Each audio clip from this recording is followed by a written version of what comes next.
You can watch the waiting room for one moment while I introduce. So welcome, everyone. My name's Marcella Bothwell. I am the chair of Neighbors for a Better California.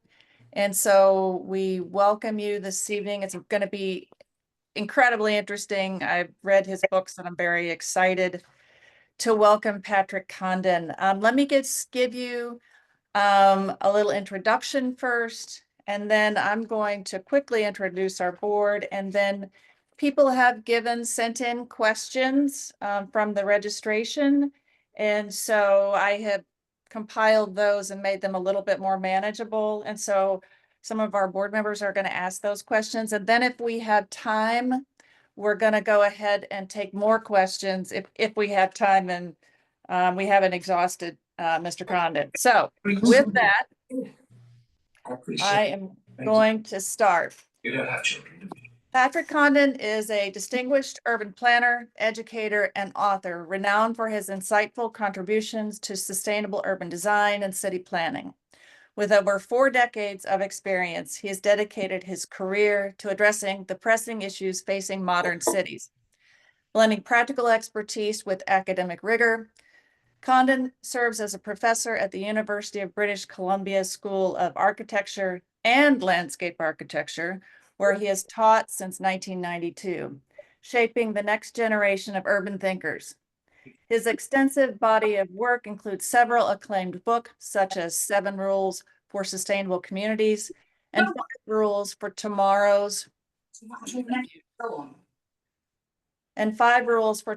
Cities, which reflect his commitment to fostering livable, equitable urban environments. His latest book, Broken City, Land Speculation, Inequality, and Urban Crisis, Condon tackles the global housing crisis, arguing that commodification of land as an asset rather than a utility lies at the heart of the skyrocketing urban land prices and deepening inequality. Drawing from his rich professional background and real-world examples, he offers a bold, practical solutions to reclaim land for the common good, cementing his reputation as a visionary in the field of urban studies. And so with that, I'm going to turn the slide deck, the video over to Mr. Condon. He wants to drive his own slides. So thank you and welcome.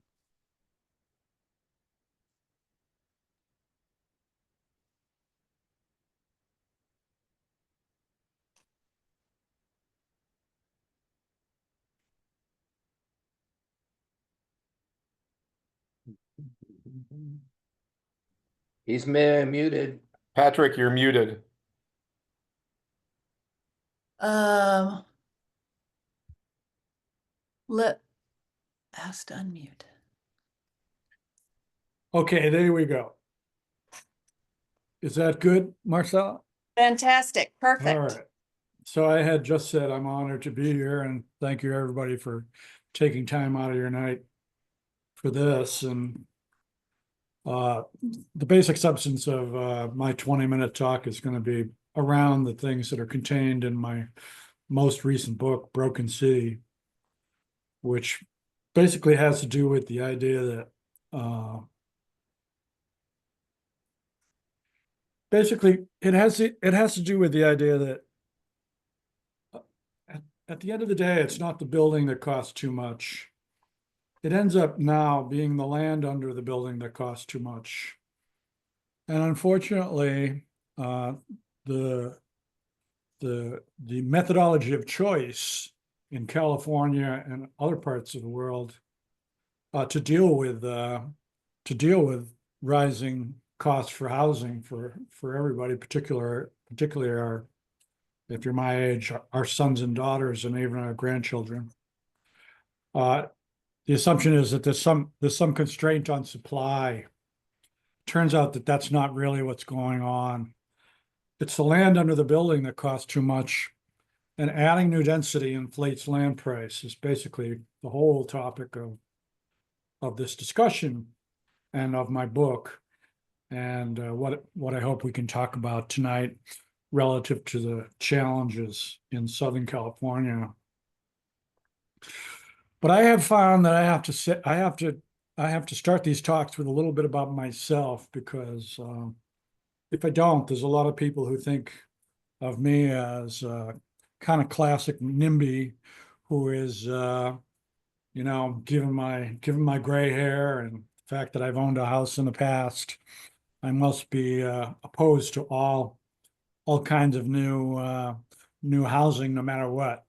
And that's ridiculous, because I'm 40 years into this career, and I started off as a community organizer, designing and building community parks in poor neighborhoods in my hometown of Brockton, Mass.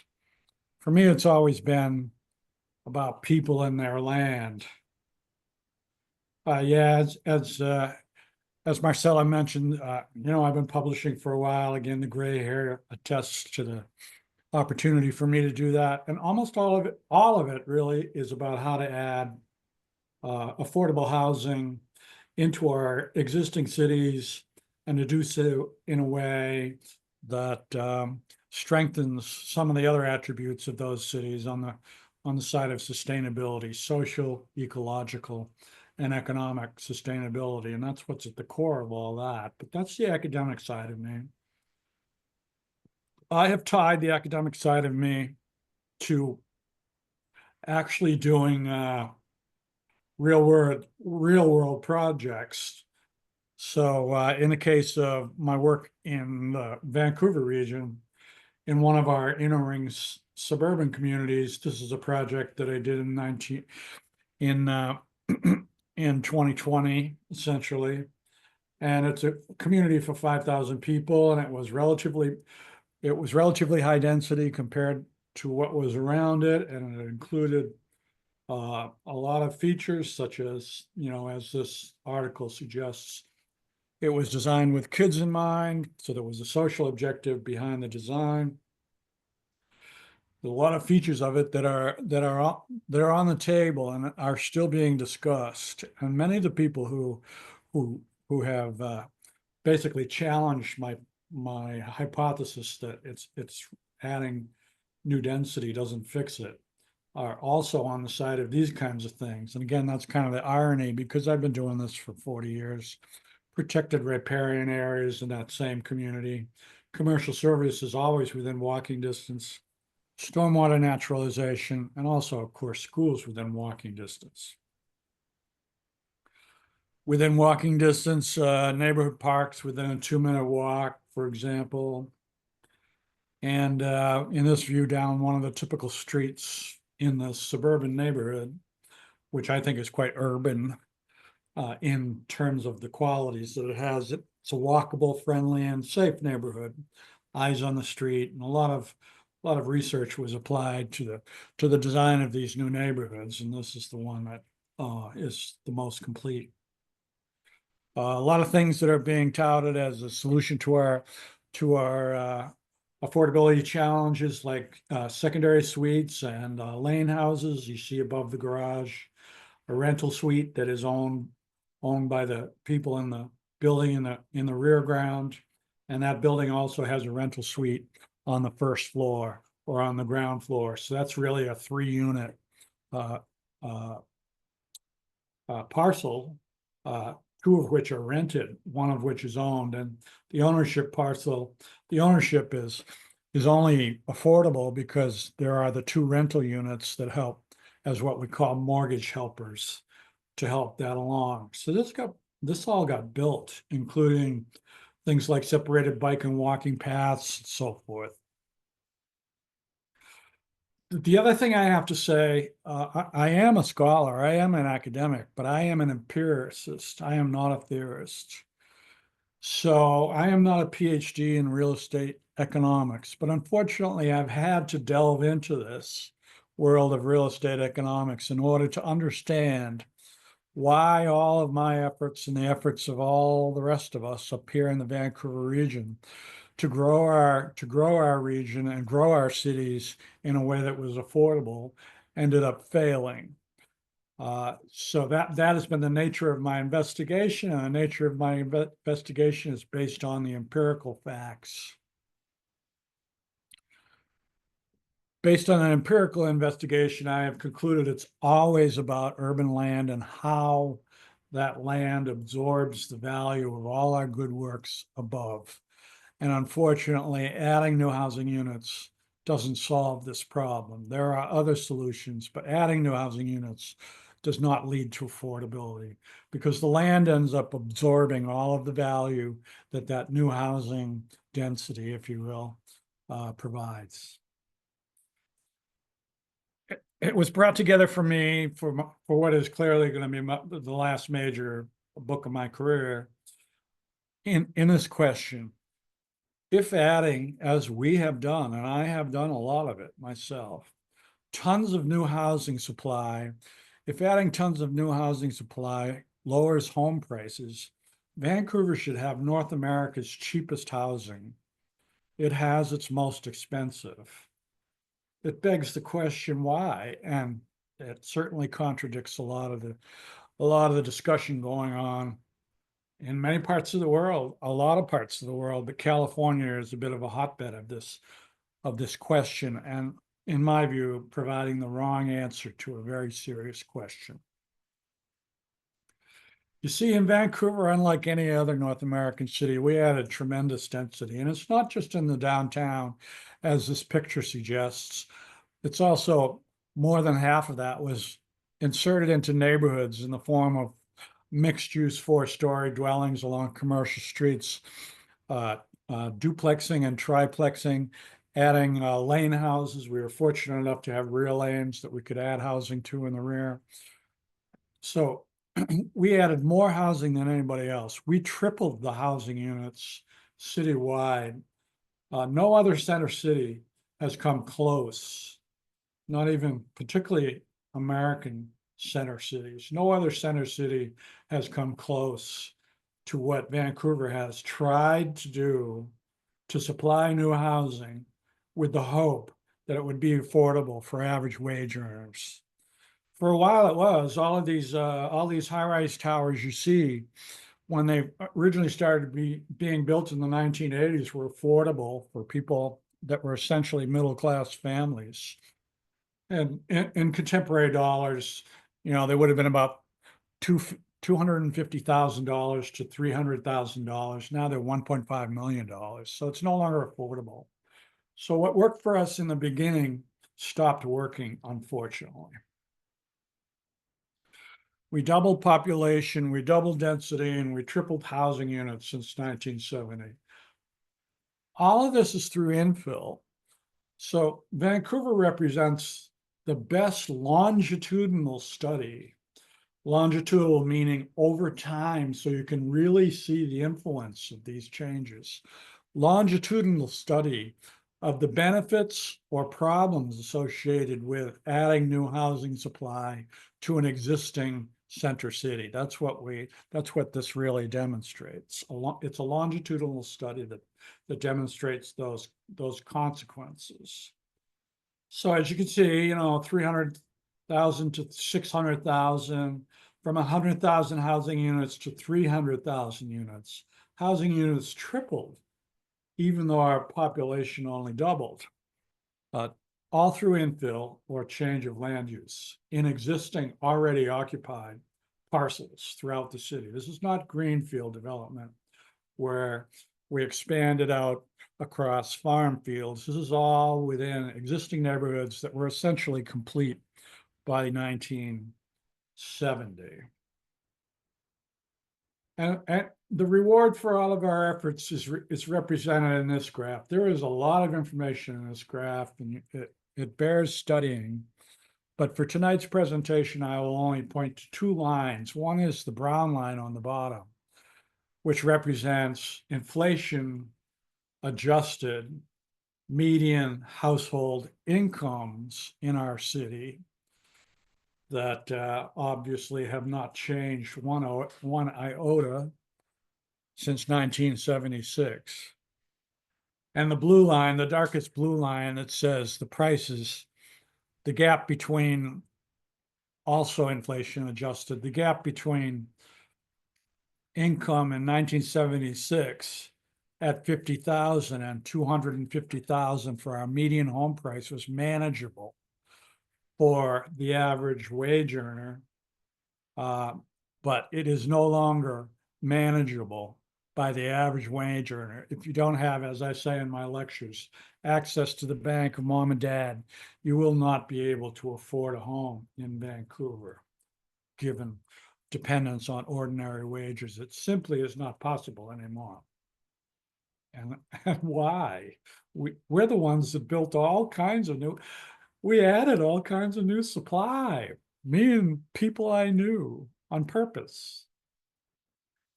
So that provoked me to sort of look at this. This is fairly recent information. It hasn't been widely published yet. And it shows Vancouver's population increase in the blue line on the far left. I'm sorry, that's housing units over 200% increase and about 75% increase in population. While you can quickly look at the other, mostly American center cities, San Francisco is relevant, where they have added a modest amount of new housing and an equally relatively modest amount of new population. Now, of course, that gives a lot of energy to those who say, well, the reason why San Francisco costs too much is because the NIMBYs are saying don't add new density to the city, and that has essentially swayed California politics, as many on this call are more than aware of, in the direction of saying we need to get rid of all the impediments, all the planning impediments in the way, which includes neighborhood consultation and the idea of local democratic authority over the guidance of the future of the city within which citizens live, has been essentially undercut, if not eliminated, in many locations. And happily so, the celebration of getting rid of this local democratic opportunity is widespread. And in my experience, going back to the East Clayton experience that I had many years ago, my own feeling is that local democracy is actually the avenue by which you can achieve social benefits, such as affordable housing, if you're smart enough to do it intelligently and to use democratic policy tools that are available for doing that. And those democratic policy tools, I'll get to it when I conclude. This is the same information essentially, but it also has the added benefit of showing you density and the gap between the number of housing units that have been created and the gap between the additional housing units and the ratio of those new housing units to affordability. And you see that in the case of the major Canadian cities, it's really out of whack, because in the case of Vancouver, there has been a 600% increase in the gap between average household income and median entry fee for the modest housing.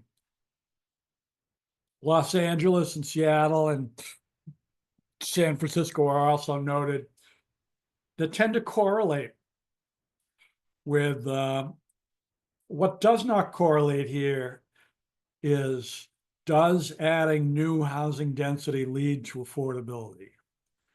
What that does not correlate. What does correlate is somehow, weirdly, adding new housing and densifying your city did not lead, it led away from affordability. Now, I'm not maintaining that adding density necessarily leads away from affordability. I don't think Vancouver would have been more affordable if we had not added that new density, but I do think adding the density did not help.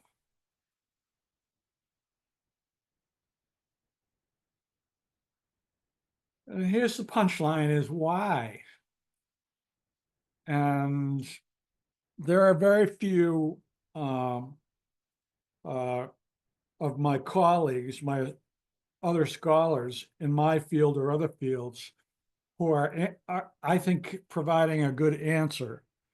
By the way, side note, the U.S. National Institute for Research, which is probably the most august body for this kind of question in the United States, just a week ago came out with a study that finally said, and it's very definitive, it's 100 pages long and eye-watering number of charts and statistics that will say that there appears to be no correlation between adding new density and affordability. And there also does not appear to be any correlation between restrictive zoning and the end price of whatever housing is in that community. Whether you have unrestricted zoning or restrictive zoning, it appears to make no difference. I know that's counterintuitive, but that is what the study has said.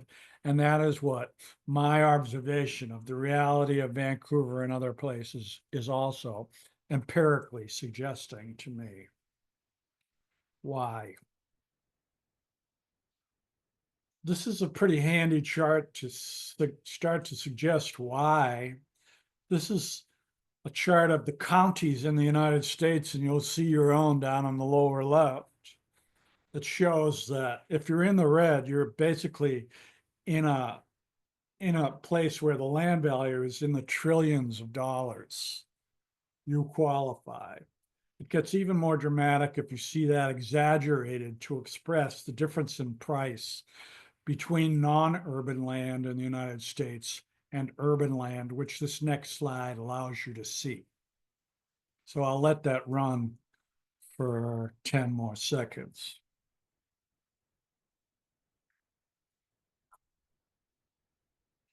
Obviously, the Northeast corridor, the so-called megalopolis, is huge.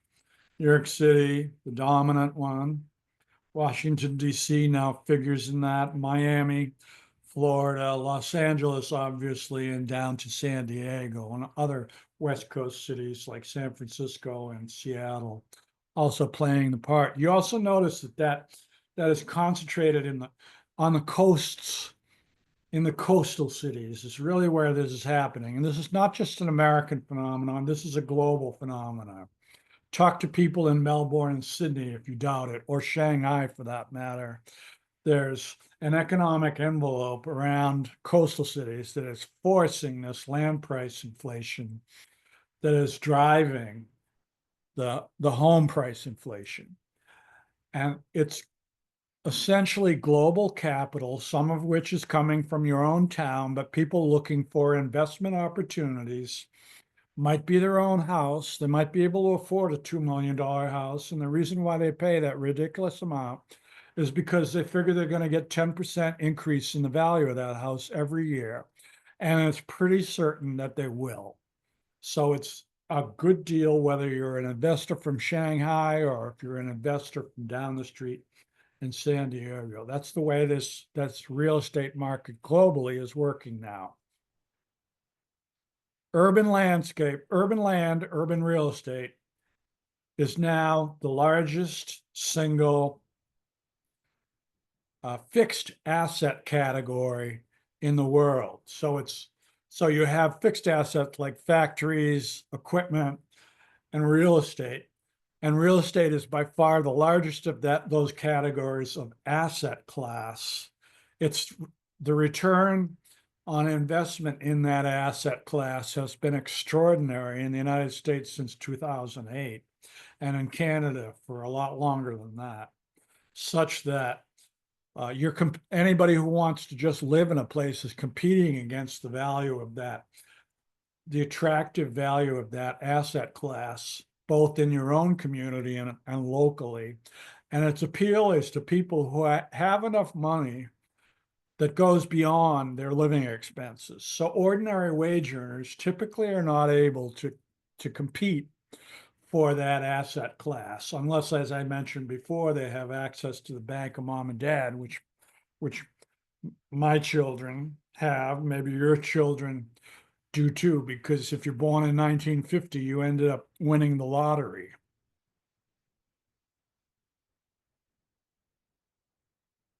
This is a chart that shows the increase over time of real estate in the United States. And remember, this is mostly land value, and I'll demonstrate that further later on in the talk. It's not building value, it's land value. And the blue line on the bottom is general US increases in the value of real estate, in the value of urban land, essentially. And as you go up the scale, you see California median existing house price, San Francisco median condo price, San Francisco median house price, completely distorted reality, which is reflective of the asset, the appreciating asset value of this essentially limited resource. It's a lot like Bitcoin, which has, I mean, that's a better example because Bitcoin has no inherent value whatsoever.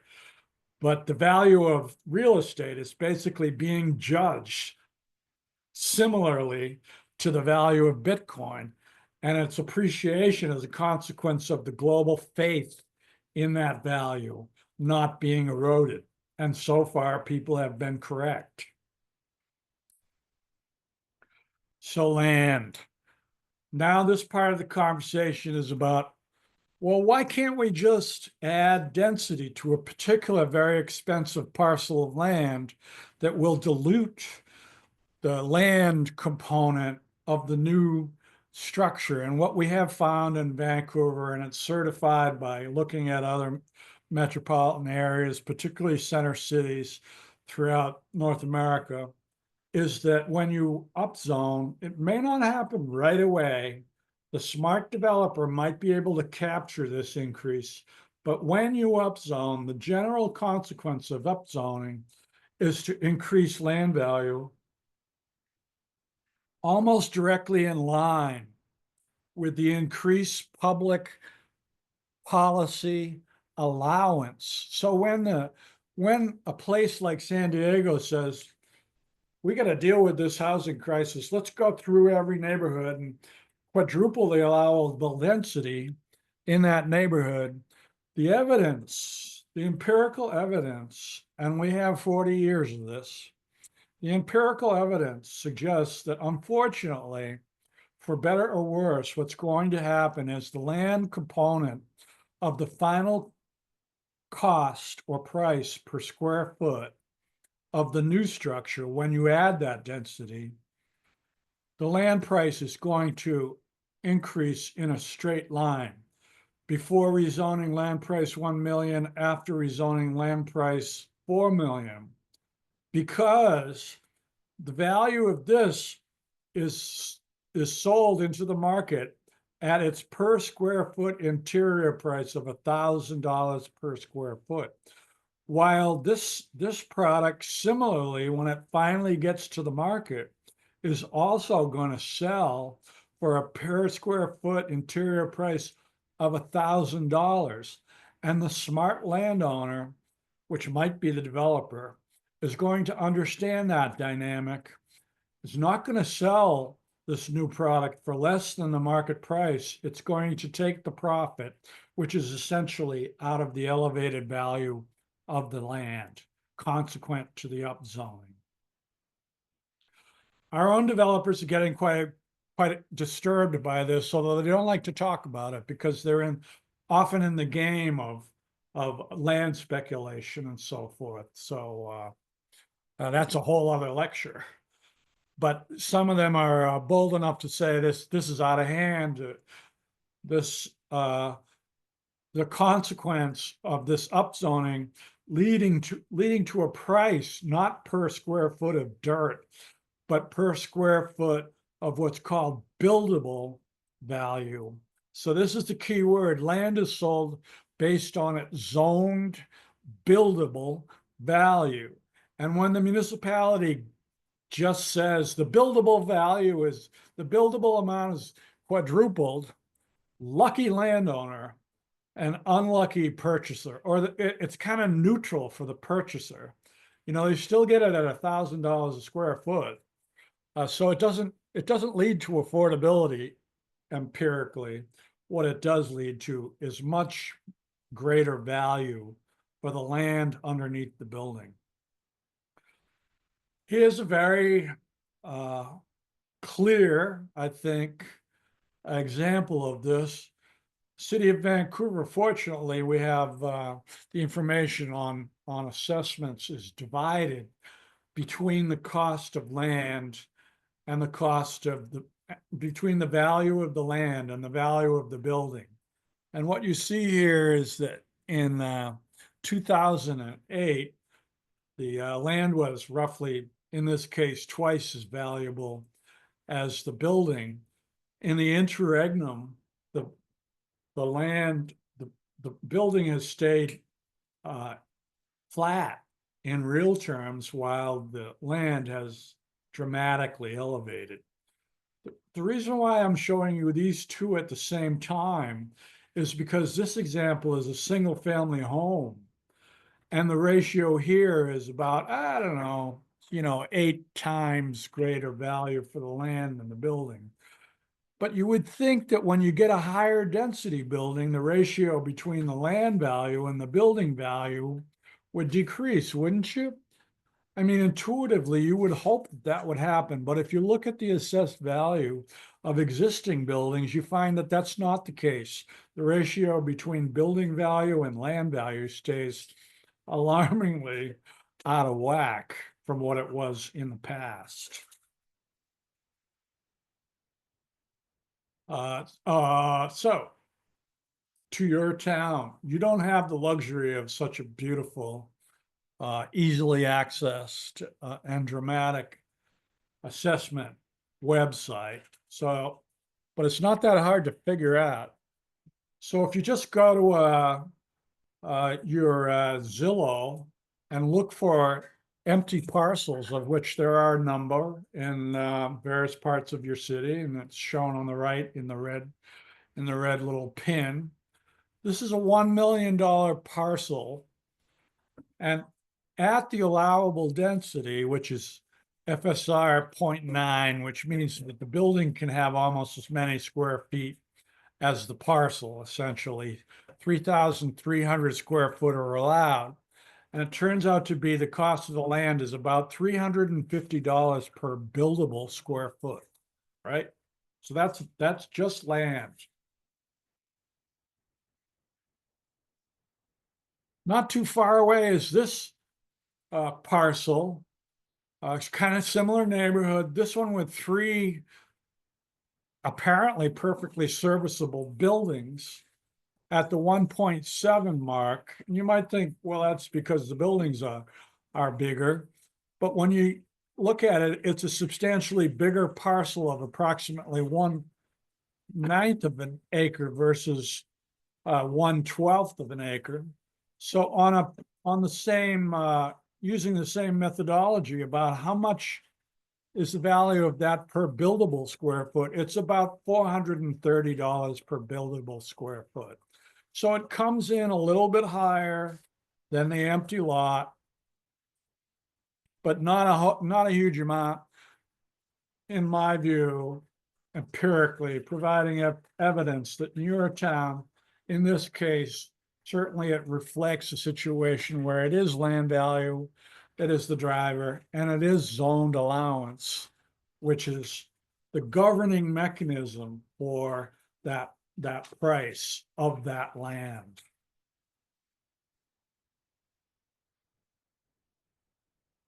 Now in California and a lot of places like Vancouver even now, despite our experience, in a lot of places like California, the response to high housing prices is to suggest we should just get rid of all regulation and let anybody put essentially a much bigger building throughout any neighborhood. I'm exaggerating to some extent, but that's the tenor of most of these policy discussions. The presumption is that the reason why housing costs too much is because regulations stand in the way. And in the recent US election, even Harris took this ball and ran with it and said, well, we're just going to get rid of, when I'm president, we're going to get rid of all this zoning, this ridiculous zoning, because you people can't afford a house and that's going to fix it. That was essentially what was said. So it's widespread, the premise that getting rid of it will lead to more affordable housing. But this simple diagram is my attempt to show you on the left. This is an ordinary situation that represents what happens in California currently, or at least it did 5 years ago. You have developer profits at 15%, construction costs at whatever, 30%, impact fees and permitting costs, which can be used for a variety of public purposes, soft costs. And at the end of all that, what you have is the land price residual. That's it. When the developer adds up all of these prices, all of these costs, and then judges that against what the market will support on a per square foot interior space basis, at the end of that calculation, that pro forma will extrude out a price for the land which is compatible with the profit objective above. The one on the right is my attempt to show that if you remove impact fees and permitting costs, all that happens is the land price residual increases with no benefit to the purchaser. The purchaser still ends up having to pay the same price.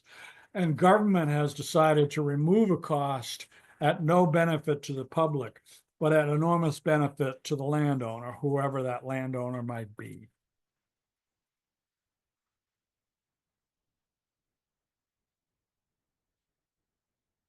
I don't know why that's in there again. Oh yeah, so forget that one. I wanted to sort of come to the end of this conversation with the example of Vancouver. A lot of tourists come to Vancouver to walk around the downtown. It's unbelievably beautiful. And one of the reasons why it's unbelievably beautiful, the biggest reason is that there's so much public infrastructure there. So much park space, community centers like this historic restoration of the old rail roundhouse that was in that location. And social housing, and those three components were paid for by what's been called land lift financing. What happened in Vancouver, and this is a very important case study to share with you all. When Vancouver went in, basically key locations in the downtown area were available for redevelopment. They said to whoever was the landowner, we're gonna upzone you incredibly here. And the landowner said, oh, great, so there will be a profit. And the city said, yes, there will be a profit, but here's the deal. We're only gonna upzone the land that you own if you take only 20% of that new increased value, and the other 80% is going to go to community infrastructure, essentially for social benefit. So what that did was it leveraged the new land value that was created by the city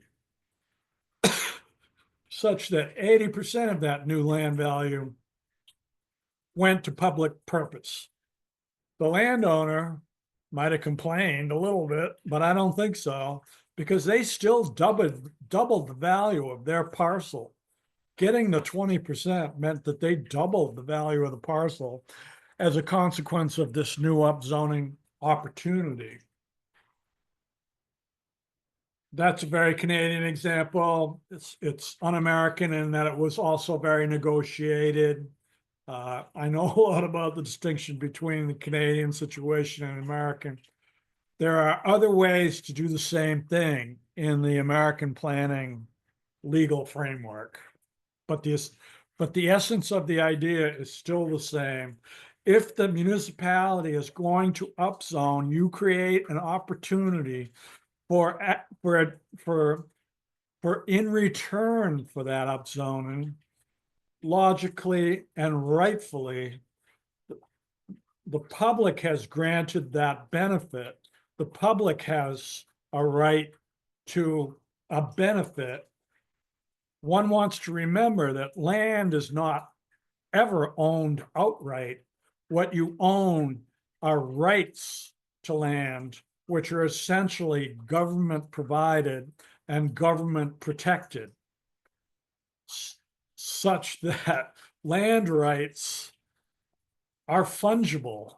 They have an economic value that government traditionally assigns, and in a logical case would ask for something back for the Commonwealth in return for these new rights. Mining rights are similar kind of situation where you ask for a certain percentage of whatever the value of that new copper ore is to come back in the form of, well, taxes is the most obvious example of a return to the public realm of that new value. An American example that I quite like is this one from Cambridge, Massachusetts, where small city, they said, no matter where you are in the whole city, it doesn't matter whether your zoning is for single family or 0.5 FSR or whatever the nomenclature is, we're going to allow you to double that if you want. But in return, the project has to be 100% affordable. Now, this is not government support. And it's very important to point that out, because the model does not require a government subsidy. By stipulating that you can get that double density if the rents in this project match 30% of median household income for the region, which is a HUD definition, then you can build that double density. And when you add up the rents, which might be $1,500 a month from ordinary wage earners, it ends up giving you enough money to build the building, pay the taxes, and manage the building, maintain the building. And the land price residual ends up being a number that is affordable to you as a nonprofit provider. If you didn't require the affordability component, and I'm sorry, this is very important for me to explain.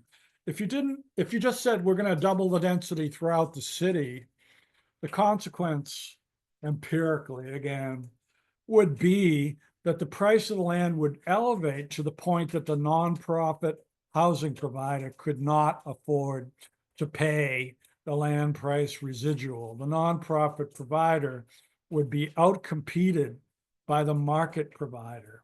That's what's elegant about this. And it's perfectly legal within constitutionally adjudicated what's called the police power for localities to ensure the health, safety, and welfare of the citizenry.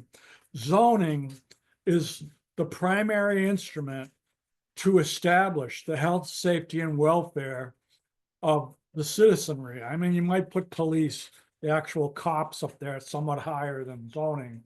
But in my view, zoning is unrecognized as the constitutionally approved policy for executing the police power that democracy insists on to maintain the health, safety, and welfare of citizens. That's the primary responsibility of local democracy.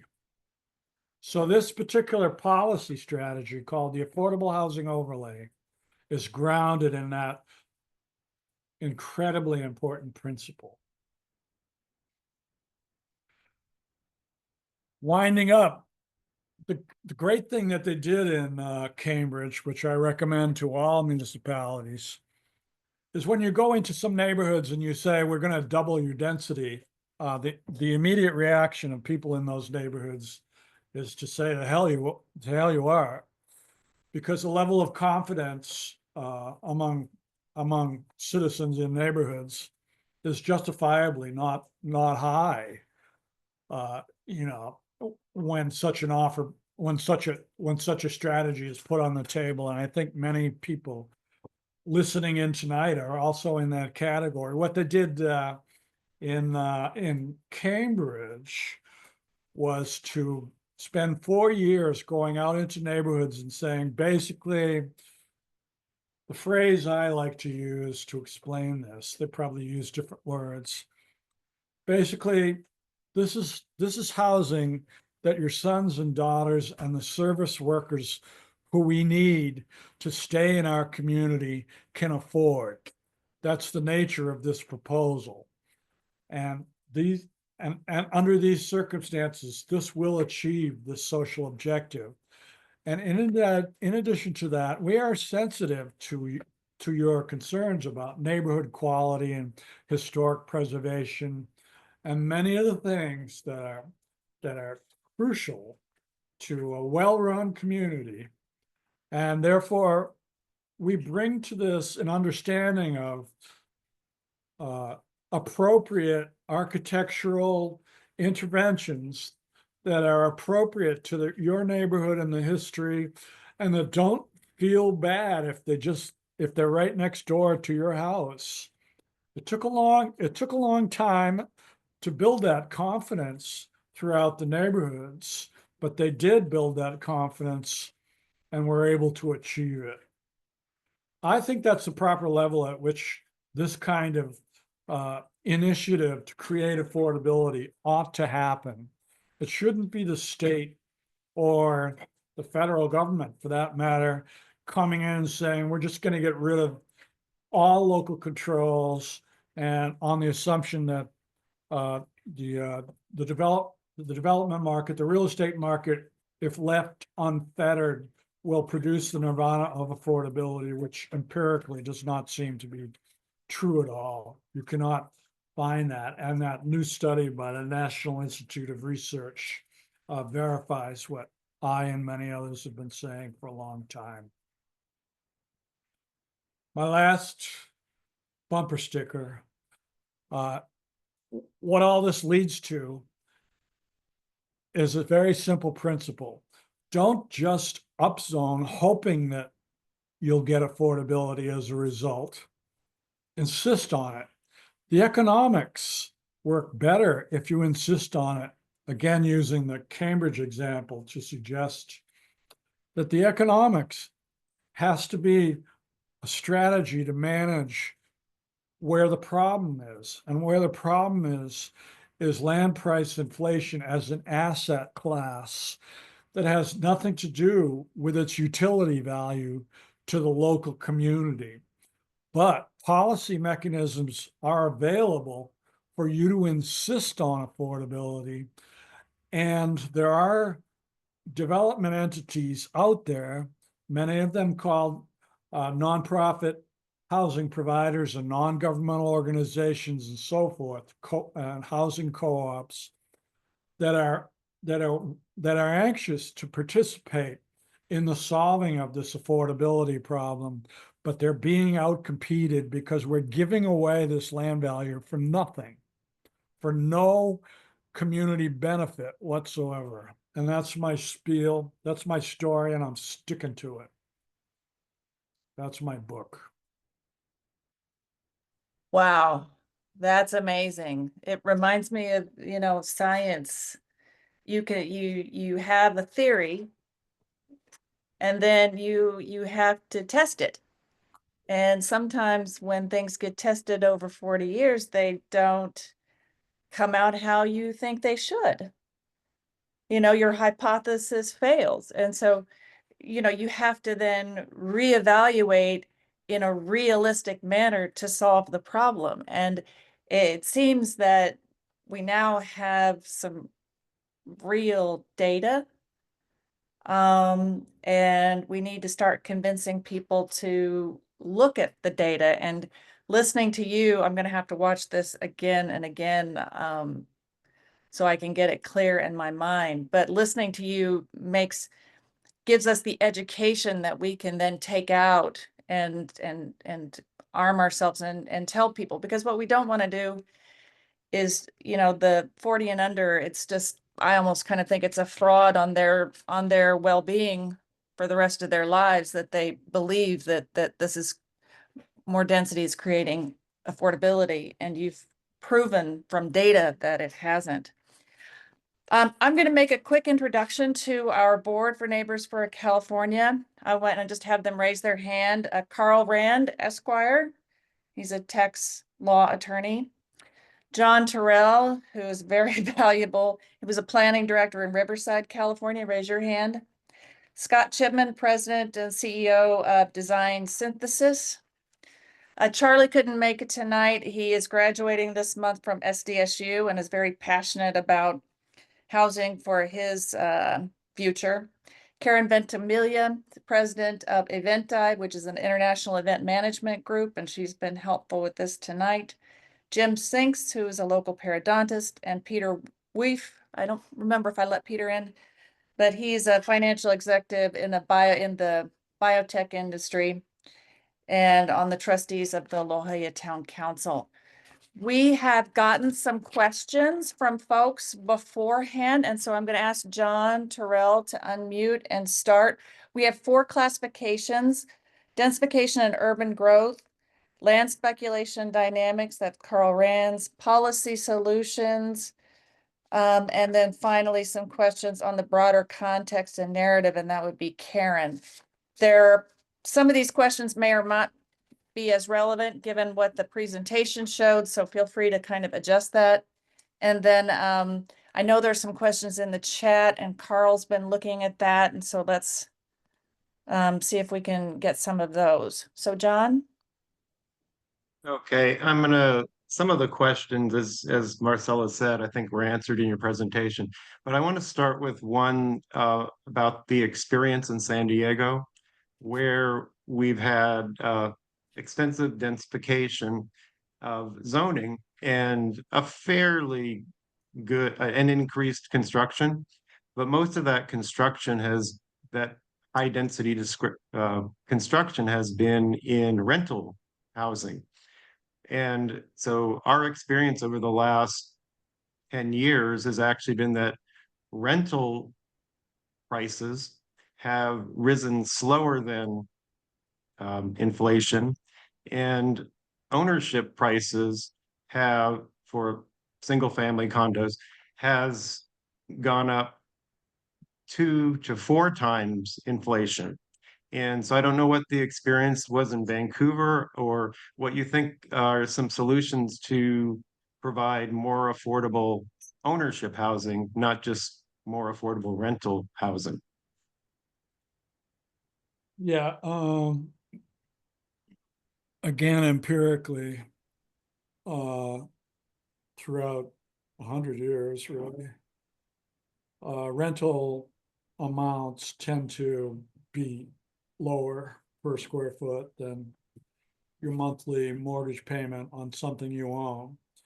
But over that same kind of period, there's a lot of up and down. So per square foot costs for a home are often, on your monthly mortgage, are often 30 or 40% more than rental. And the benefit of that is that you end up with that equity, whereas the renter does not. But the two lines tend to, over time, have a very consistent relationship, with some variation. You might get a surge of supply, maybe what you're referring to is a surge in supply. It's also been touted as something that has been a consequence of the surge in supply in Austin. But the longer line is that rental ends up being pretty close to it. And it's a little hard to say very simply, but The driver here is the value of the land. So the value of the land for rental, it's location, location, location, right? So the value of the land for rental is a use that relates to what's going on economically in the rest of the city. While similarly, the value of the square foot of a apartment condominium is also a reflection of what's going on in the city. And some of my lectures, I talk about a great guy, Henry George, who was basically a California economist in the 1890s, who's, it's inspirational for my work because, again, empirically, it tends to match that the aggregate activities, the economic strength, he pointed out, of the city. In his day, he was comparing San Francisco to New York. The aggregate strength of the economy ends up getting absorbed eventually in what was technically called rent. Now, this rent is a broader concept than just the rent of an apartment. People who buy condominiums or homes, for that matter, are actually renting in this technical sense because they have a 30-year mortgage, so they have a monthly payment. So he said that rent, either through owning or renting, would end up capturing the maximum amount possible from the vigor of the local economy to the point where it almost makes that local economy collapse. And I think in California and other places, we're really seeing that played out. That California has a very vigorous economy, but way, way too much of it is being absorbed in both rent and in mortgages. I mean, it might pay off for the owners. It certainly pays off for the landlords, or increasingly for the real estate investment trusts, which capture money from retirement funds, and maybe your grandmother put some money into a REIT directly. That's a new deal. So it's paying off those investor communities because it has been an attractive investment over time. But the downside consequence of it is the only limit of how much it's going to extract is up to the breaking point of the social and economic vigor of that metropolitan area. And that was the insight that Henry George put forth. I probably digressed a little bit away from your question. That's very, very interesting. A second question I wanted to ask is San Diego has three main densification programs. They're all controversial in their own way, and I'll do a one-sentence summary of each program, and to the extent you want to comment on how those Sure. vary from your philosophy and how they might be made better. The first is the standard master plan update and densification, which in San Diego has been done primarily through high density as a new use in existing commercial areas, with increased density in surrounding multifamily areas, and pretty much no increase in single family areas in most of those updates. That's number one. All these programs have actually been fairly well used. The second is a bonus accessory unit program where in the city's estimation, close to transit, they allow unlimited number of units as long as half of them are affordable to moderate income for 15 years. And the third is, they call it complete communities, but it is an increase in the floor area ratio up to 4 times the base zone. And it allows as long as 40% of the units are affordable to low, very low, and moderate, some in each category. And that program allows those affordable units to be built off-site within 3 miles. So those are our 3 main ones. They're all quite well used. And they might be having some impact on rental values short term, but haven't done anything for ownership prices. Just thought, just your very high level review of what would make those programs better, or how much do they diverge from your philosophy? Because I think they probably do quite a bit. I just think we're at a break point nationally and internationally where the market is not capable of reaching the 80% of the 60 to 80%, let's say 65%.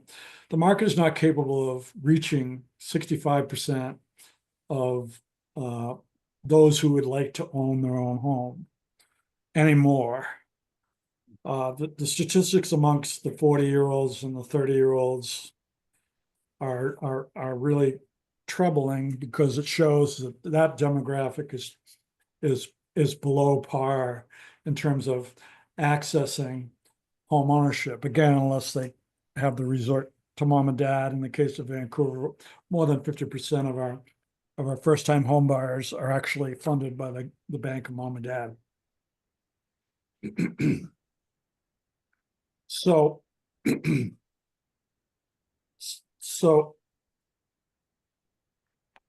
what that ends up meaning, in my view, is that it doesn't look like in the next 30 years, it's going to be possible to match wages with what the asset class of urban land demands in terms of buy-in, any more than is possible for the average person to buy Bitcoin, because the market globally has been so changed since the 1980s that it's no longer possible. So what I say, sort of the bumper sticker for me is, there's going to be a cadre of people who are going to buy that housing no matter what the price is, because they're going to see it as a good investment. The trick is going to be, if you have a social ambition to make sure that the vast majority of your wage earning families are able to find secure shelter, is to leverage that asset value of what is in effect the land, and prices for those condominiums of $1,000 a square foot or whatever it is. And you've touched on it in your question, through inclusionary zoning is basically the nomenclature that California is very familiar with. It's often at like 15% or 20%, or in that range. You mentioned 50%. If you're getting 50%, I'm thrilled, because the strategy of inclusionary zoning is a strategy that at the end of the day is leveraging market appetite for your real estate, but by asking for a certain social benefit, you get that social benefit not from the taxpayer's pocket, but from the development. And the only negative consequence of that ask ends up being the profitability of the landowner is diminished. Who cares? So it troubles me a lot that California seems to be moving away from an early 20th century appreciation of this phenomenon of you can ask for affordability as a consequence of a market project, and it'll pencil out, and And, I don't think I haven't seen in the conversation about California much acknowledgement that what really happens is the land price residual is reduced as a consequence of that requirement, but that requirement is the way to go. So Okay, I great. may have wandered around your question a little bit. Well, that's what thoughtful people do. Yeah, so Marcella, did you want me to ask another question or did you want to move on? Let's have Carl.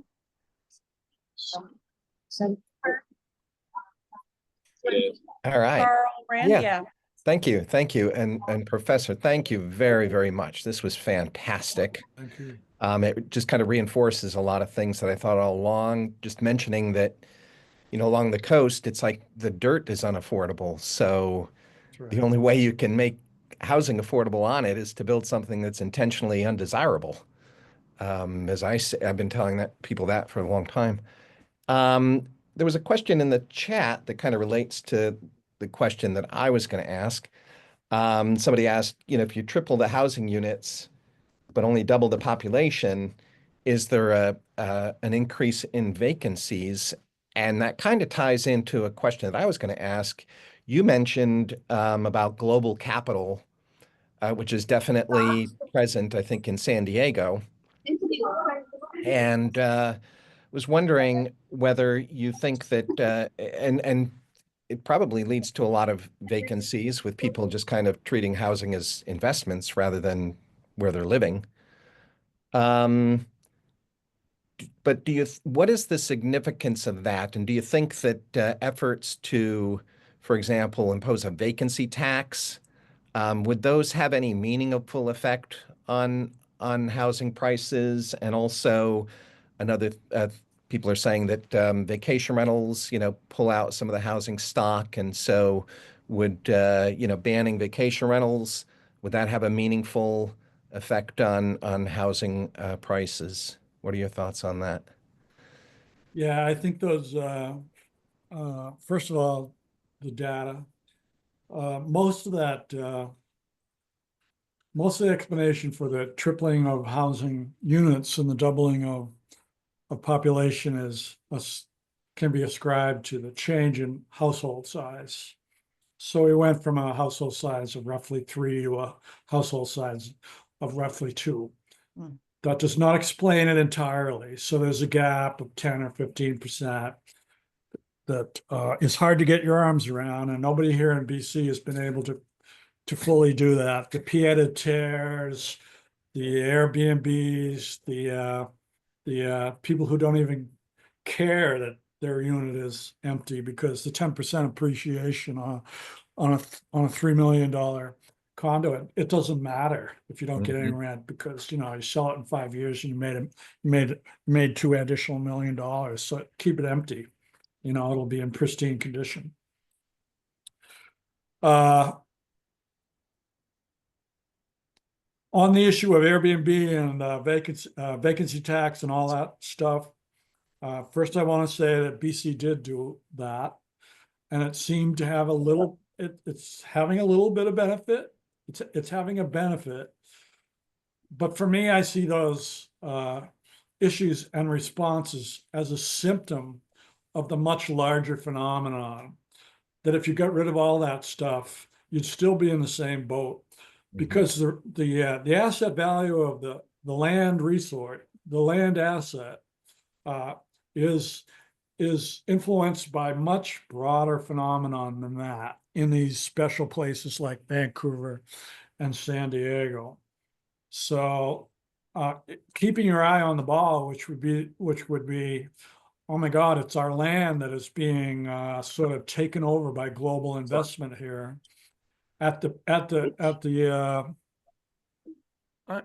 opposite of the benefit of, at the detriment of our citizens, our renters and owners, and our children and our grandchildren. That ends up being the political question. So when that's acknowledged, that's the political question, what do you do? I mean, you can't have a revolution, but what you do have as a possibility are zoning regulations which allow you locally Supreme Court has figured this out in the 1920s that allow you to say that health, safety, and welfare of our community includes affordability, and therefore you don't get your permit unless you're affordable at some level. You can't say everything has to be, although Cambridge did do that. They said everything that doubles density has to be affordability. That's one model. The other model is to say half of the units in this building have to be affordable, and the other half are market. And it's actually the people who buy the $2 million units that give you the leverage opportunity to make those other units happen that can be rented for, under $2,000 a month is what it amounts to.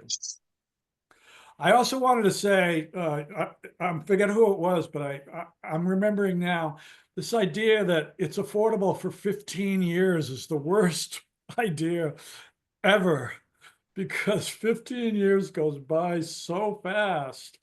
And the presumption of that policy is that, oh, well, if we get it built and it's affordable and we build enough of them,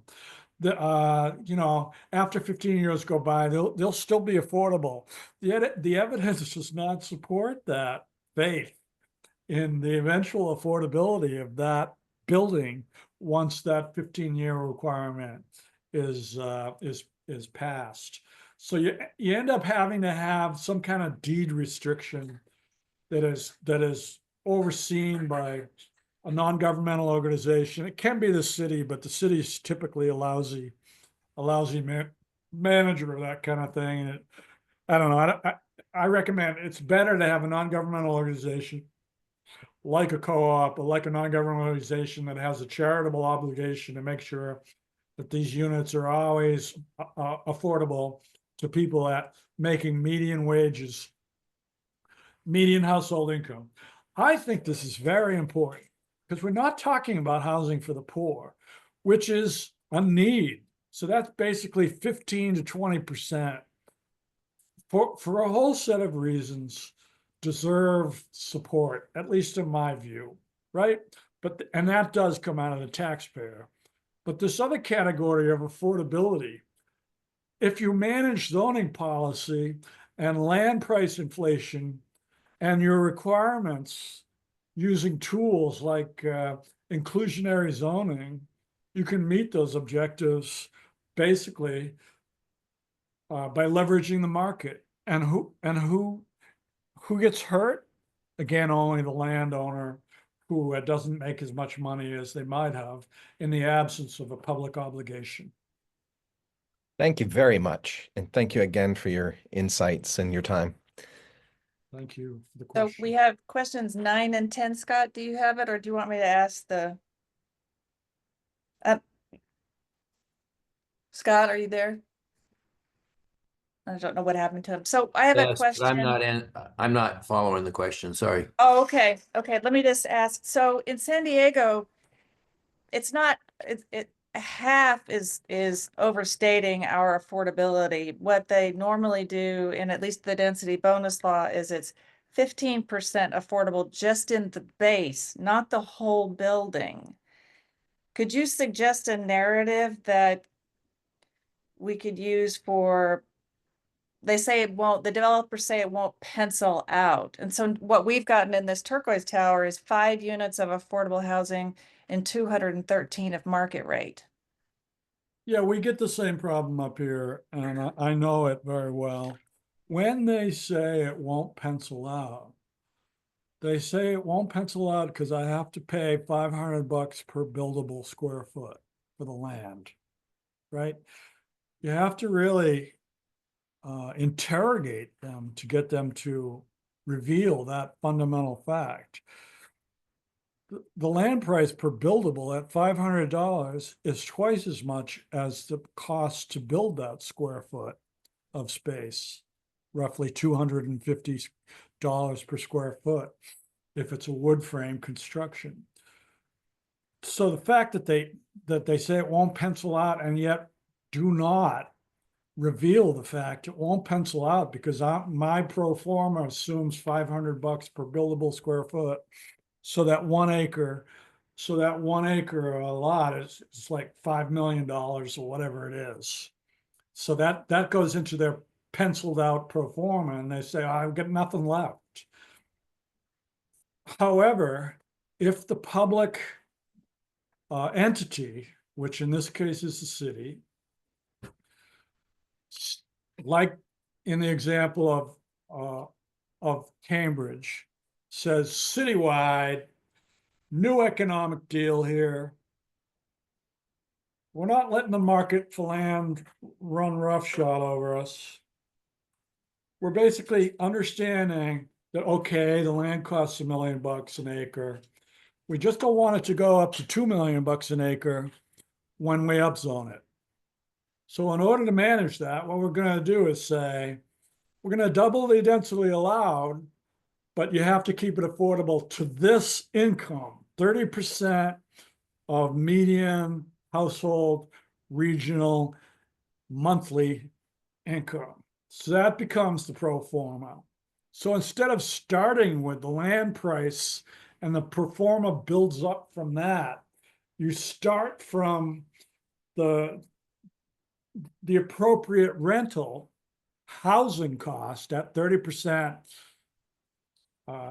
of median household income regionally, and you work down and you get the land price residual from that. Now, at first, the landowners are going to say, screw you. Last week I got twice that money because the city came in and said I could double density for nothing.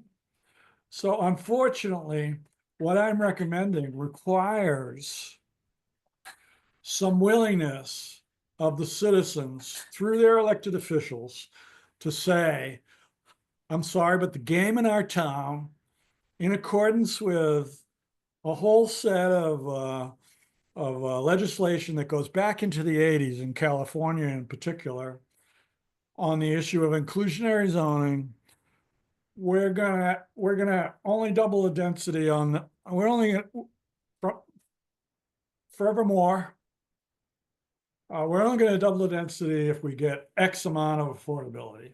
Now, what I usually throw out to communities is not to go for the whole thing like Cambridge. They're all communists, you know what I mean? But 50%, half and half. That seems American, don't you think?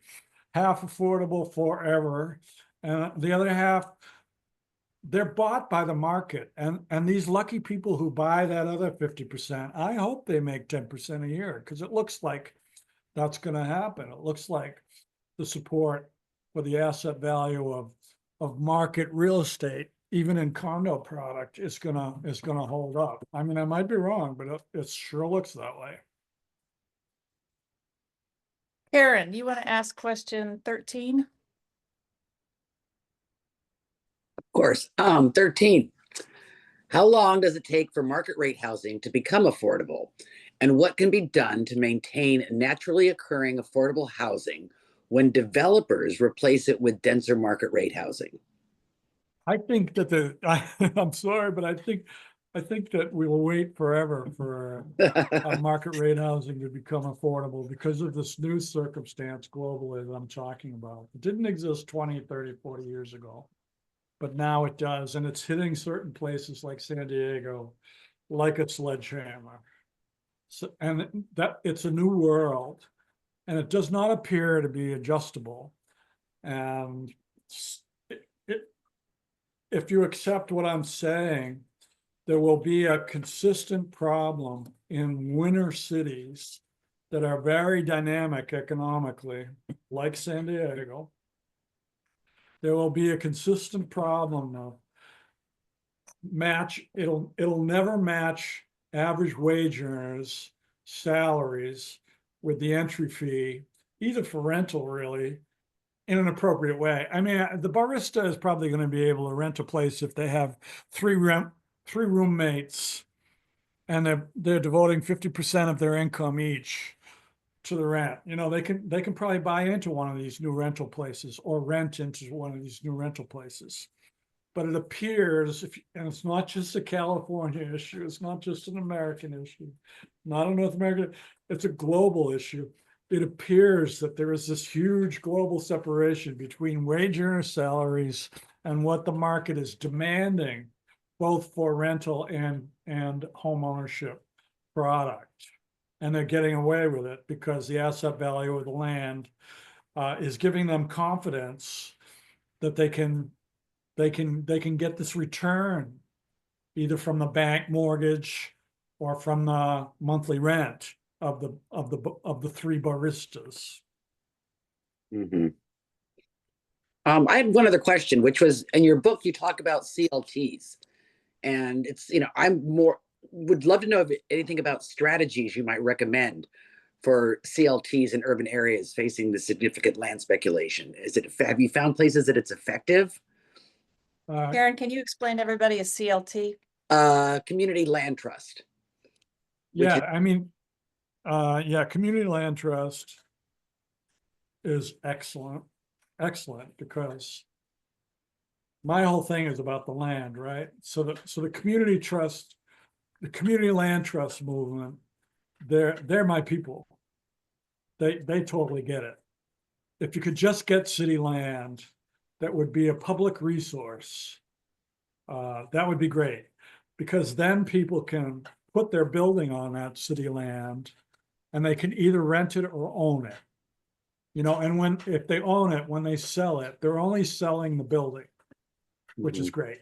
Mm-hmm. So, they get some equity out of the deal and it helps them in retirement, or they can move to Cancun or whatever. But the land equity, which is what I've identified and many others who are in this movement have identified as the problem, is taken out of the situation. And it makes it inherently more affordable. It would be helpful if a large percentage of a municipality's land was in land trust status. If it's only a parcel here and a parcel there, it doesn't have quite the impact on the larger market to be the solution to the problems. That's why I usually say land trust, co-ops, non-governmental organizations. However you can remove city land from the vagaries of this crazy global asset marketplace, this hunger for urban land in successful places. However you can remove that in a way that's politically doable and pragmatic is the way you ought to go. Even if it's one unit within a 40-story or half the units within a 40-story high rise, that they are individually owned by a non-governmental entity, by a charitable entity. Well, thank you. You've been incredibly informative tonight. I so greatly appreciate this. Marcella, do you want to take it to some of the questions in the chat? Yeah, I'm gonna open it up to Clayton Smith. Go ahead and unmute. Just unmute.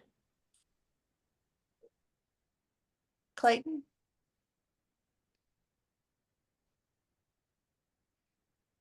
Oh, he's had his hand up a long time. I'm gonna go ahead and go to Christopher Lagrasse. Go ahead and unmute.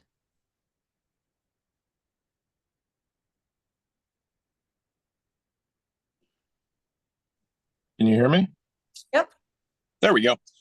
So I have a question about, I feel like we fall into kind of a trap when we talk about affordable housing. And I'm not sure I'm going to ask this question very well, but what constitutes affordable is a result of a combination of factors. And one of the things I often think about here in California is over the last 40, 50 years in my lifetime, we have our public schools have turned into sort of these bastions of failure where we graduate, hundreds of thousands of high school seniors every year who are just absolutely unprepared for jobs or careers in the modern economy. And they're going to be delivering for Grubhub or working, part-time jobs for basically their entire lives.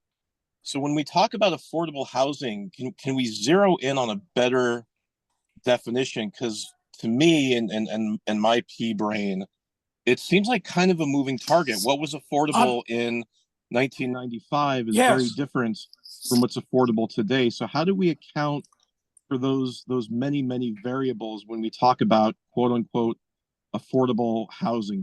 Am I making any sense? Yeah, I understand the question, and that's why it's not a slam dunk. You know, all these questions about life and living in cities are complicated questions, but to oversimplify it, that's why I emphasize 30% of median household income for the metropolitan region. And when you really look at that number, that would be the kind of affordability is within that bracket, that level and below. You know, largely that bracket, because most people are working. Most of us, our fellow Americans, are working. So most of them fall into the bracket, which is very close to median household income. And in a place like California, I don't know what your number is, but up here, our US equivalent would be household equivalent of about $70,000 a year. So you break that down to 30%, what's that? You know, I don't know, 20,000. So that basically $1,500 a month is available to you for affordability. And that's the point here. Calibrating what's affordable to what people are actually getting as a presumably a living wage. And you kind of touch on the tragedy now is that a lot of our younger people are kind of gravitating into the gig economy and insecure. They're actually called the precariat. It's a new term that indicates people whose jobs are precarious, and you know they tend to be in the gig economy and that stuff. And California is full of that. But that's the new middle class. That's the new people who are working for a living and trying to make a family. And so the calibration on this affordability thing, I think politically and morally, as a country, that's my view, needs to be keyed into that, to always recognize that the problem here is the gap between wages and affordability, both for rental and for ownership. So that's my recommendation. Thank you. Yeah, it just seems like we're going in two opposite directions to create kind of the perfect storm, because as real wages stagnate and housing continues to escalate, I mean, we're setting up an entire generation for not just failure, but almost a lifetime of some kind of dependency. And I don't know how to solve that problem, but it's certainly acute here in California. I think that's pretty well known. So it's, you know, it's Well, just, again, you know, what we mean by affordable, you know, affordable to whom? Yeah, well, that's why I say that, but the other thing that I think speaks to some of your concern, I don't have all the solutions, but the other thing that speaks to some of your concerns is when you go to non-market, do you lose the ability for ownership and equity building? And you know, I'm basically saying that the market is not accommodating the majority of people who the market should accommodate, nor do I see much hope that it will in the next generation or two. That seems to be what's going on. So in that case, that there doesn't seem to be a way that the mechanism of the market can achieve what it used to achieve in the 1960s for various reasons. It's no longer able to achieve that. And the indicator of that lack of possibility is, the strongest indicator is that the asset value of urban land has inflated so dramatically. It has changed the envelope of how cities get built and how houses get purchased. So in my view, localities and parts of states, metropolitan areas really would be well advised to recognize this. This is my view, and to say, but we control land value. So let's control land value. And an obvious example is land trust land. You can still buy a house on land trust land, and it hopefully will appreciate in value, pay off your mortgage. When you pay off your mortgage, you got something that's of value and it's worth selling to somebody else. So the idea of non-market does not exclude equity building. You see, but I do not think that the market is capable anymore of providing an avenue for equity building for the average 30-year-old who doesn't have support from the bank of mom and dad. That's really where I come down. So if that's where you come down, you have to look for solutions that are unfamiliar.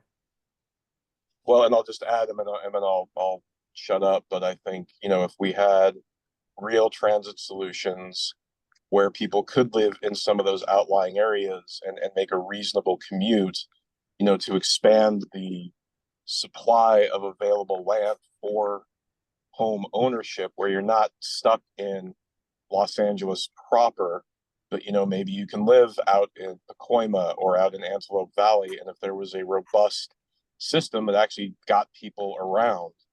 But again, I'll just leave it at, we've so yeah, you could do that. And in my book, there's a whole chapter devoted to how we did do that. We did that during the 60s. Basically, the post-World War II era was dominated by moving out and capturing land that hadn't yet inflated. And we could do that. I start from my from this academic life. From the previous books are mostly about sustainable communities and how to minimize transportation demand and how to make sure the aquatic systems are not degraded by urban development. So I understand that you can create a sustainable community that way. So maybe that's what we ought to do. But you have to recognize that there's an inherent inefficiency in that, because it takes a lot of tax dollars to build the transit systems, and people are moving back and forth, to where the jobs are, and the housing is really far away, and it spreads out the impact of the metropolitan area too far. And you're doing all that because you're trying to escape the problem, which is the problem of land price. So yeah, Right. you've escaped the problem of land price, but maybe there's a way to look at, the existing city and the problem of land price and figure out how to get people in there who you want to house, such that you didn't have to push them out 80 miles away from where the job center was. See, that's my problem. No, I totally agree. And it's, well, we could talk for hours, but thank you for your thoughts, Patrick. I really appreciate it. Thank you. Thanks for the question. Mr. Smith, are you back? Yes, I'm sorry that I left. My concern is a basic self-contradiction in the whole of this policy, at least in the state of California. From all the budget meetings I've gone to here locally at the county government level, and for what I've read about the state, the government is now very dependent on capital gains taxes in order to sustain its growth, and also to prepare for all of its future obligations, particularly pensions and other things that they've got going.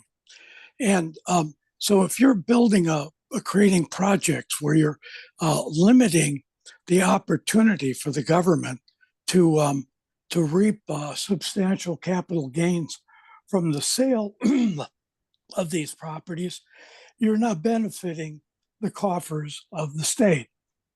Now, at the same time, when you look at if you take a property and you make it very highly rent restricted, so that you have a preponderance of the people in the property are not paying rents to keep up with the cost of maintenance of the property, you end up with a property that either is going to end up requiring taxpayer subsidies in order to keep its quality up, or you're going to end up with a property that's going to begin to deteriorate.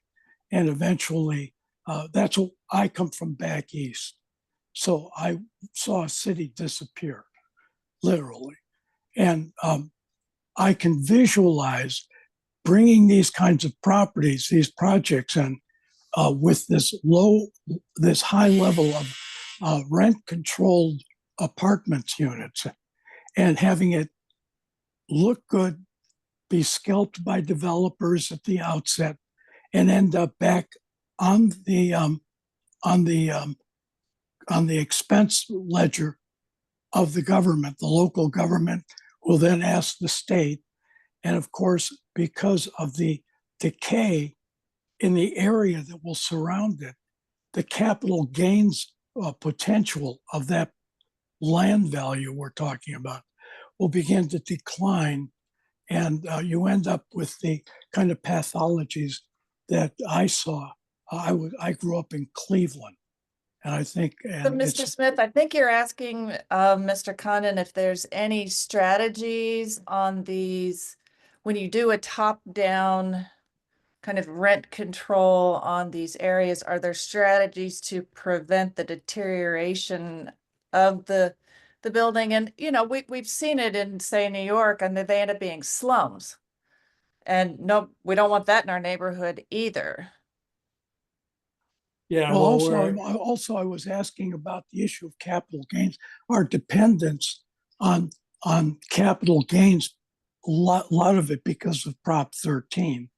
But if there isn't some way to drive up property values in California, we cannot support the government we have right now.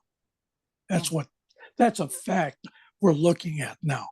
If those prices of property don't keep going up, we're going to go deeper and deeper into bankruptcy.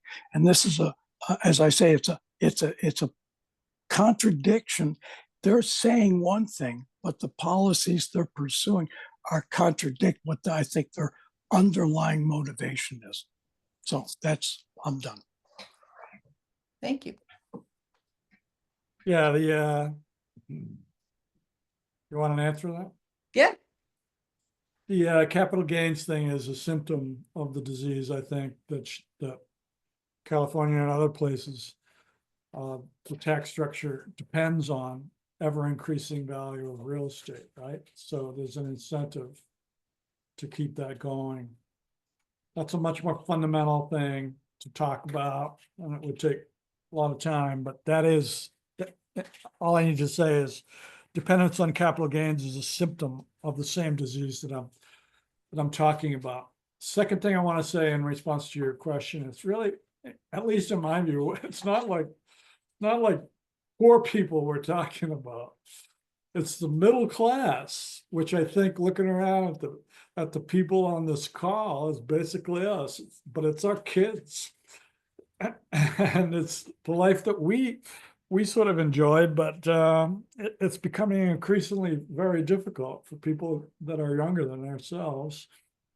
And the possibility exists for that middle class to be protected, to gain access, and some of it can be equity, some of it can be affordable rents in buildings that the rents they paid for the construction, because that's the way it works. You get a mortgage. I mean, if the state wants to step in and give you a somewhat lower point off on the interest rate, nice, that's nice, let's do that.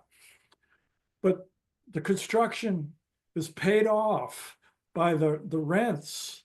See, there's a construction loan, and that gets paid off by the rents over an amortization period. Let's say it's 15 years.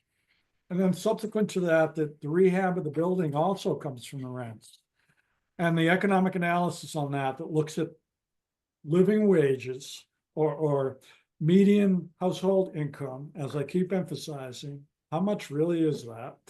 That allows the average family, household, one person, two people, three people on average, to spend between $1,500 and $2,000 a month on rent or mortgage, given maybe a bit more on mortgage because, you know, there's a slightly different calculation on that one, but essentially $1,500 to $2,000 a month on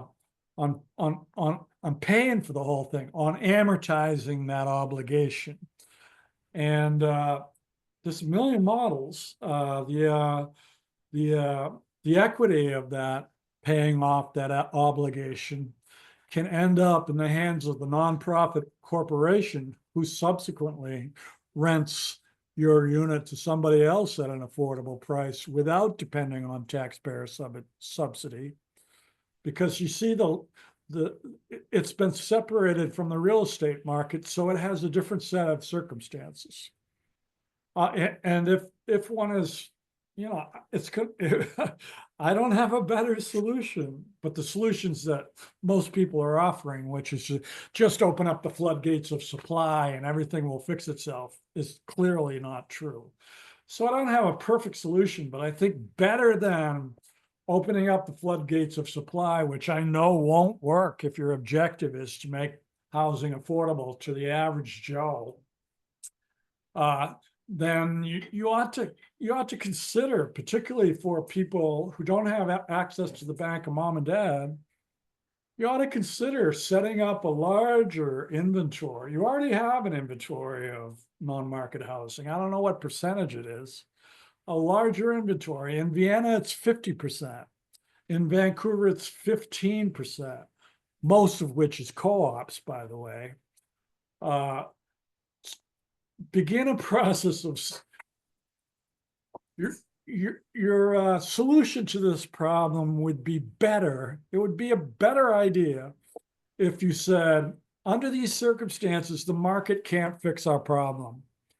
But luckily for us, we have policy tools that help us manage the growth of our cities that can do a much better job than the market of achieving the objective which we want, if in fact that's what we want. If in fact what we want is secure housing for our sons and daughters and the service workers and the nurses and the teachers who we want to keep in our community, if that is our objective, then what I'm recommending is clearly a better way of approaching, at least in my view. Okay, John Eldon. Yeah, just real quick, we're all sitting here using one of the technologies during COVID, the remote work option for those jobs that are amenable to remote operation. And that made a big difference. You know, it hollowed out a lot of the urban cores as far as office buildings, professional buildings that could then be repurposed for affordable housing in the inner city. And then on top of that, it opened up, you know, people sold or moved out. And so it opened up some other housing within the suburbs as people went to the exurbs. So, you know, this is a piece of the solution. Unfortunately, there's been pushback from some CEOs, even though I've got a few wonderful articles showing why offering remote where it makes sense is actually a productivity enhancer on the bottom line for the company if you know how to manage properly, which is you manage by productivity and not by face time. So I'll look for that Cato Institute reference on defending remote work, and I'll probably post that in chat before we're done. So thanks. Thank you, John. Scott Chippen, one of our board members. Thank you. I think one of the reasons why we're here is because we're seeing our own communities being abused by policies that are not going to solve the problem of housing and affordability. So, I mean, this is a fantastic presentation. It's more of, you know, a look from 1,000 miles up. And I'll give you a look from 1,000,000 miles up. Why not build new cities? If you fly anywhere, you see thousands of square miles of vacant land. And you know, especially now that you can work remotely, why not design a city and just attract people for all the benefits of starting from scratch. It's been done a few times. I mean, the old one was Brasilia itself, but there's been a few cities. Disney did one in Florida. There's been one in Korea. So I think we should start looking for the concept. If we're going to subsidize people, there's never going to be enough subsidy to get everybody who wants to live near the coast into housing near the coast. So make a beautiful city, a fantastic modern new city, without all the mistakes that were made in the past, and attract people to those cities. I think it would be a worthy consideration. Have you considered, Dr. Condon, the idea of new cities? Yeah, after 40 years at this, on the idea of sustainable cities, certainly have. And that might be a solution. Maybe we should do that. And the remote working, makes that easier. Well, I think the one thing we're So- sure of, there's no one solution. It's going to have Just- to be Yeah, so maybe a that palette of solutions. that's maybe another part of it. My caution, however, is that existing cities, California cities, no exception, are capable of absorbing more people. That their physical structure is such that they could absorb more people, and it would make for, by many measures, better cities. However, what's preventing that from working well in terms of achieving our objective of affordability is the land economic dynamic, which is the total subject of my talk today. See, if the land in the center of San Francisco was free, you would have different availability for people of different incomes to find secure lifelong housing, some of which would be equity housing, but they're being priced out because that land price is too high. So that makes the logic of pushing that whole cohort of individual that can't afford San Francisco, we'll let them go to the other side of whatever. That may be part of the solution, but it seems to me personally that is a palliative rather than dealing with the direct problem, which in my view is land price. Okay, I have one final question, and so how do we change the narrative for young people? I think the build baby build narrative sounds simple and it's very easy to market, but we've clearly shown that it's not working. And we want to be compassionate. These are our sons and daughters who need to build equity and live. And I can't imagine being 70 or 80 and still paying a high rent and having the volatility of rent. And so how can we talk or give us some suggestions on talking to the, for lack of a better word, because the YIMBY crowd, how can we talk to them to build a coalition to get this working instead of them wanting giant high rises and things? Yeah, I struggle with that. It's a hard question to end with, Sorry. but I struggle with that one because I have huge empathy for my sons and daughters and politically for that whole cohort in my native USA and also in Canada and other parts of the world. I understand how severe their anxiety is and their disappointment. So try not to get mad when they call me a NIMBY. What can you do? I think it ends up being the best I can do is I think it ends up being a political question. And it's grounded in the idea, do you believe the market is going to solve this problem, or is it not going to solve this problem? And I think a lot of young people also, not just, there's more going on amongst the youth cohort than just the YIMBY movement. There's a big rent control movement at the same time going on among the same age cohort. And the rent control cohort basically fundamentally is saying the market is not working for me. I don't believe it. If we put towers in my neighborhood, that I'm going to be able to get that. I'm going to get that condo on the 20th story with the great view of downtown Manhattan. I just don't think, I don't buy it.